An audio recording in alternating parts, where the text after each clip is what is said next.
What's going on, y'all? We back. We're going to be continuing on in the book of Ezekiel, reading chapter 18. Ezekiel is a prophet from the land of Israel. Basically, God presents himself to him and gives him a prophecy of what's going to befall the people of Israel, and a declaration and a promise of what he will do for them if they reject him, and what will end up happening one day when he finally restores them. 18. The word of the Lord came to me. What do you people mean by quoting this proverb about the land of Israel? The fathers eat sour grapes and the children's teeth are set on edge. As surely as I live, declares the sovereign Lord, you will no longer quote this proverb in Israel, for every living soul belongs to me. The Father as well as the Son, both alike belong to me. The soul who sins is the one who will die. Ooh. Suppose there is a righteous man who does what is just and right. He does not eat at the mountain shrines or look to the idols of the house of Israel. He does not defile his neighbor's wife or lie with a woman during her period. He does not oppress anyone, but returns what he took in pledge for a loan. He does not commit robbery, but gives his food to the hungry and provides clothing for the naked. He does not lend as usury or take excessive interest. He withholds his hand from doing wrong and judges fairly between man and man. He follows my decrees and faithfully keeps my laws. This man is righteous. He will surely live, declares the sovereign Lord.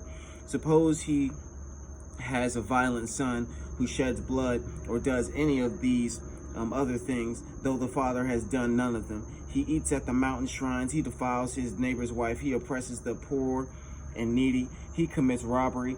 He does not return what he took in pledge. He looks to the idols. He does not. He does detestable things. He lends at usury and takes excessive interest. Will such a man live? He will not.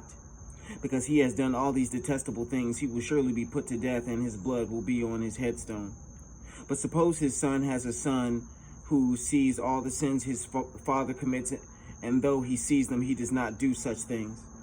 He does not eat at the mountain shrines or look to the idols of the house of Israel. He does not defile his neighbor's wife.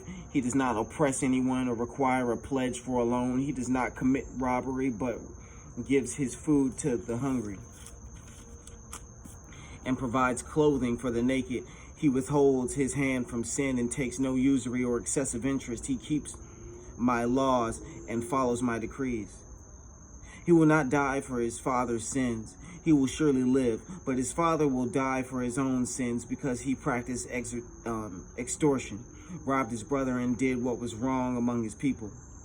Yet you ask, why does the son not share the guilt of his father?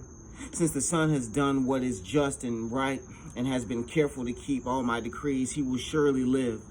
The soul who sins is the one who will die. The son will not share the guilt of the father, nor will the father share the guilt of the son. The righteousness of the righteous man will be credited to him, and the wickedness of the wicked will be charged against him.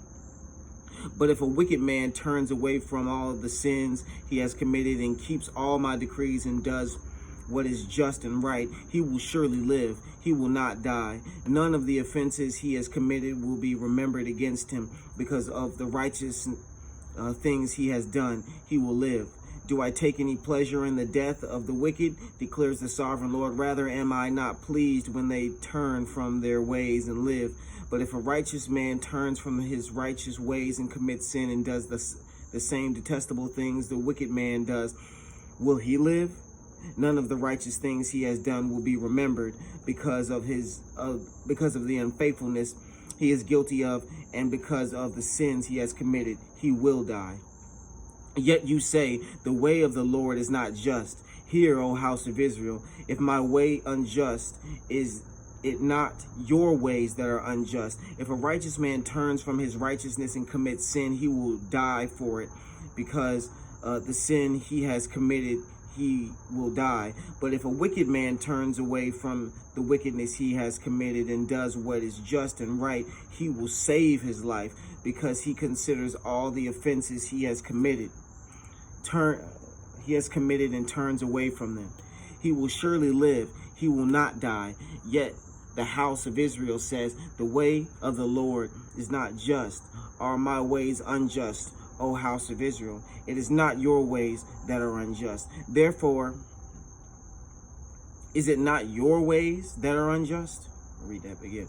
Therefore, O house of Israel, I will judge you, each one according to his ways, declares the sovereign Lord. Repent, turn away from all your offenses, then sin will not be your downfall. Rid yourselves of all your offenses you have committed, and get a new heart and a new spirit. Why will you die, O house of Israel? For I take no pleasure in the death of anyone, declares the sovereign Lord. Repent and live.